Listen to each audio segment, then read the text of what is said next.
Hello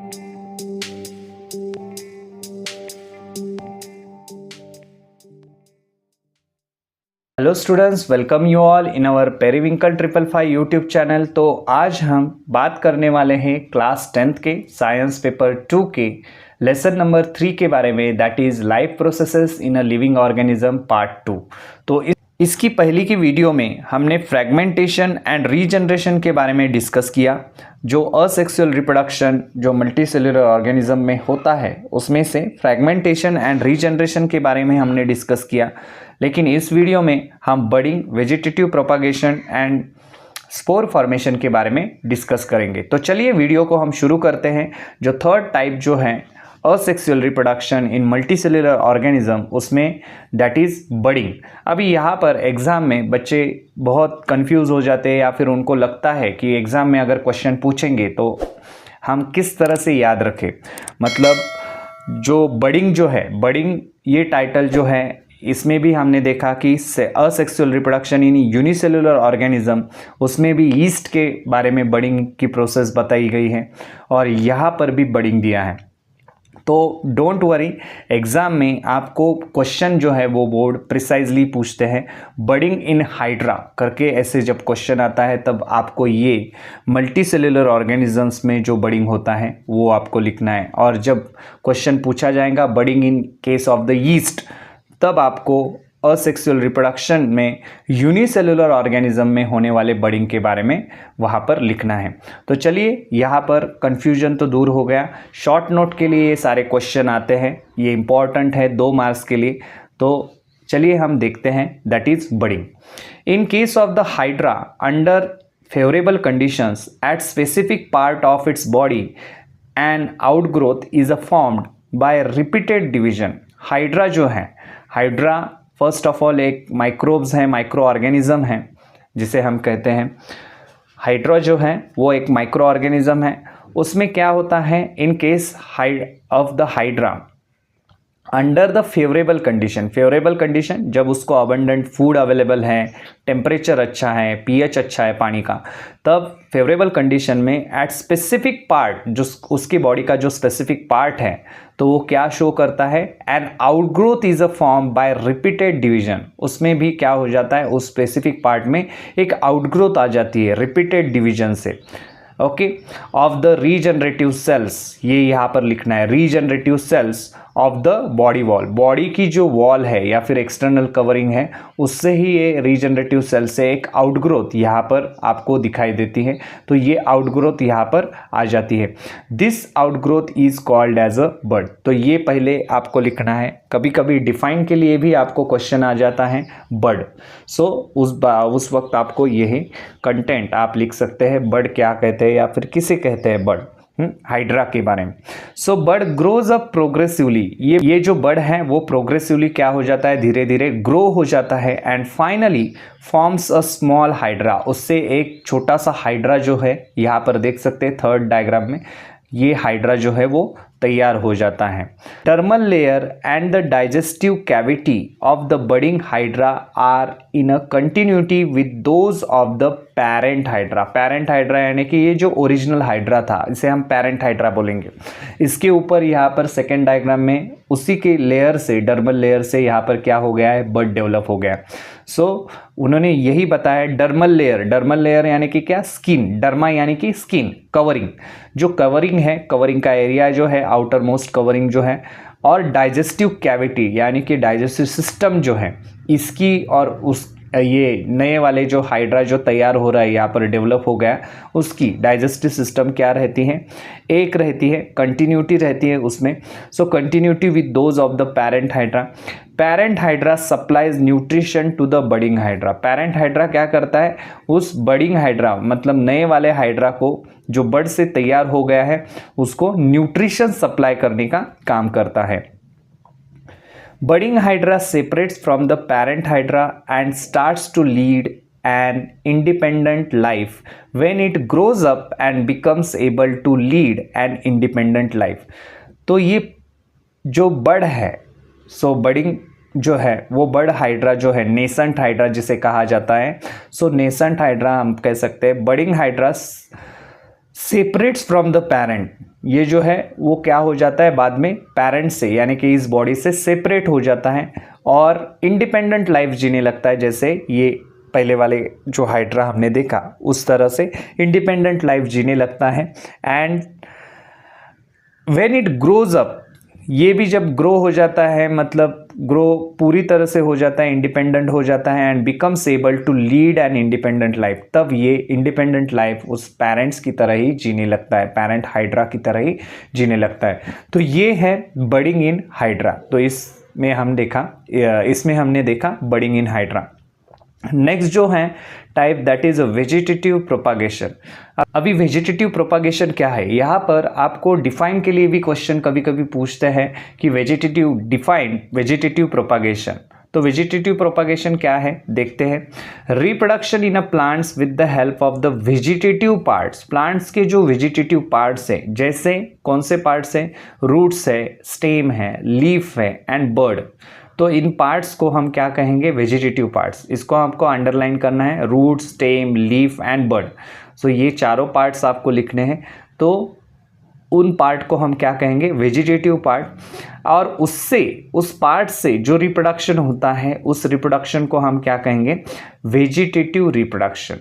so vegetative propagation in potatoes का example दिया है। जैसे आपको पता है पोटैटोज जो है वो डेली लाइफ में हम कभी यूज़ करते हैं, तब उसमें पोटैटोज अगर ज़्यादा दिनों तक हम अगर रखते हैं घर में, तो उसमें एक बड जो है, बड जैसा डेवलप होने लगता है पोटैटोज को। उसको हम क्या कहेंगे, is perform with the help of the eyes कहा जाता है, पोटैटोज के आइज। सो ये क्या हो गया, उसका रिप्रोडक्शन का जो है वो सिस्टम जो है उस पोटैटो की वो वहाँ से स्टार्ट हो जाती है। तो vegetative propagation in potatoes is perform with the help of the eyes present on the tuber. Potato एक क्या है, ट्यूबर है। हाँ, where as in the bryophyllum का यहाँ पर एग्जाम्पल दिया है, ये ऐसा लीफ जो है ब्रायोफाइलम का leaf. So it is perform with the help of the birds present on the leaf margin.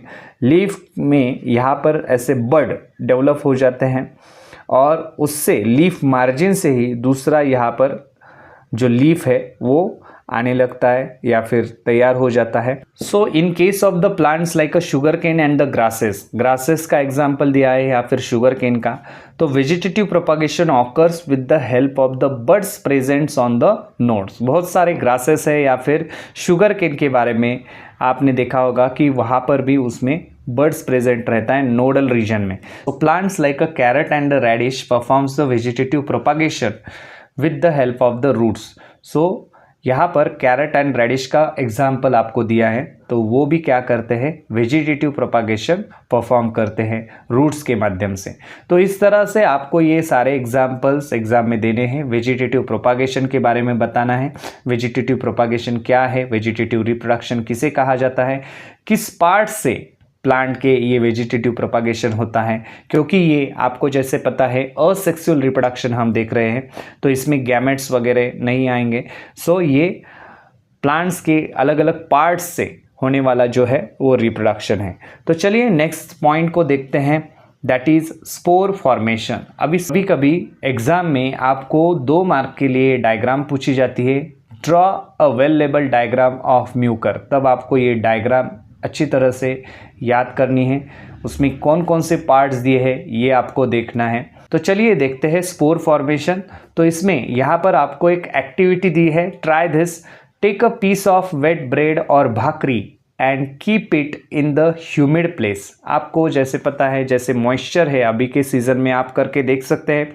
अगर आप वेट ब्रेड एक थोड़ा सा पानी में डुबो कर आप ब्रेड का पीस अगर आप कहीं पर रख देते हैं बाहर ओपन एरिया में, या फिर भाकरी जो है उसको भी आप ह्यूमिड प्लेस पर रखते हैं, तो क्या दिखाई देगा, fungus will grow on it with in 2 to 3 days। आपको उसे वैसे ही रखना है, 2 से 3 दिन के बाद आपको उस पीस को देखना है, चाहे वो ब्रेड हो या फिर भाकरी हो, तो उस पर आपको 2 से 3 दिन के बाद फंगस ग्रो होता हुआ दिखाई देगा।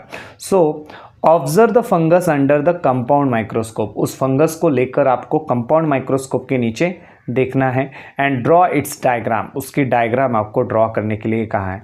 तो इस तरह का कुछ तो फंगस जो है वो फंगस का स्ट्रक्चर जो है यहाँ पर दिया है आपको। ये दिखते वक्त ऐसा दिखेगा, ग्रीनिश लेयर या फिर ब्लैकिश, अलग अलग कलर के फंगस जो है वो रहते हैं, लेकिन उसका जो डायग्राम जो है इस तरह की डायग्राम जो है यहाँ पर आपको टेक्स्ट बुक में दी है।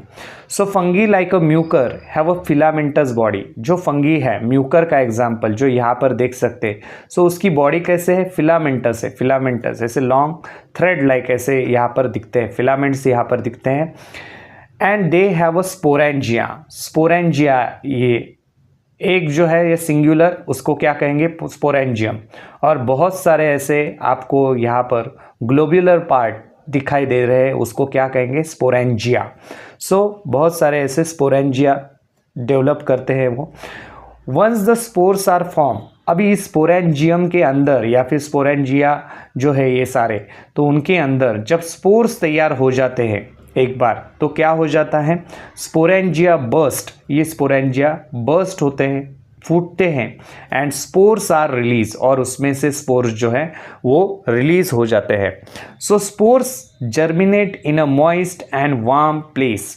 ये जो स्पोरेंजियम है सो वो ब्रेक होने के बाद उसमें से जो स्पोर्स नीचे गिरने वाले हैं वो उसी एरिया में वहाँ पर जब गिरेंगे तो उसमें से फिर से ये जो है म्यूकर जो है वो तैयार हो जाएगा। So once the spores are formed, sporangia burst and the spores are release, ये स्पोर्स जो है इसमें से बाहर आ जाते हैं। Spores germinate in the moist, वो स्पोर्स क्या हो जाएंगे, वो जर्मिनेट हो जाएंगे। मॉइस्ट एनवायरनमेंट उनके लिए बहुत ज़रूरी रहता है, मॉइस्ट एरिया में वो जर्मिनेट हो जाएंगे and warm place and new fungal colony is form. इस वजह से फंगस जो है वो ऐसे ग्रो होते चला जाता है, फंगल कॉलोनी नई तैयार होती चली जाती है। तो इस तरह से हमने इस में देखा स्पोर फॉर्मेशन में म्यूकर की जो एग्जाम्पल हमने देखा, जिसकी फिलामेंटस बॉडी है, ऐसे फिलामेंट्स, लॉन्ग फिलामेंट्स आपको दिखाई देते हैं। तो वो उसमें जो स्पोरेंजियम है, स्पोरेंजियम जब बर्स्ट हो जाएंगे तब क्या हो जाएगा, उसमें से स्पोर्स निकलेंगे, छोटे स्पोर्स जो है वो जब रिलीज़ हो जाएंगे वहाँ पर गिरेंगे, उसमें से ही फिर से नई एक फंगल कॉलोनी जो है वो तैयार हो जाएगी। तो इस वीडियो में हमने देखा हाइड्रा में जो बडिंग है वो बडिंग प्रोसेस किस तरह से होती है। देन वेजिटेटिव प्रोपागेशन के बारे में इंफॉर्मेशन ली, वेजिटेटिव प्रोपागेशन किस पार्ट से प्लांट के होता है, किस तरह का ये प्लांट जो है वो किस तरह से रिप्रोड्यूस होते हैं, और स्पोर फॉर्मेशन के बारे में इंफॉर्मेशन ली। तो चलिए यहाँ पर हम रुकते हैं, मिलते हैं अपने नेक्स्ट वीडियो में। तब तक के लिए चैनल को देखते रहिए, सीखते रहिए, और अगर चैनल पर आप पहली बार आए हैं तो चैनल को सब्सक्राइब कीजिए और बेल आइकॉन को प्रेस करना ना भूलें। धन्यवाद।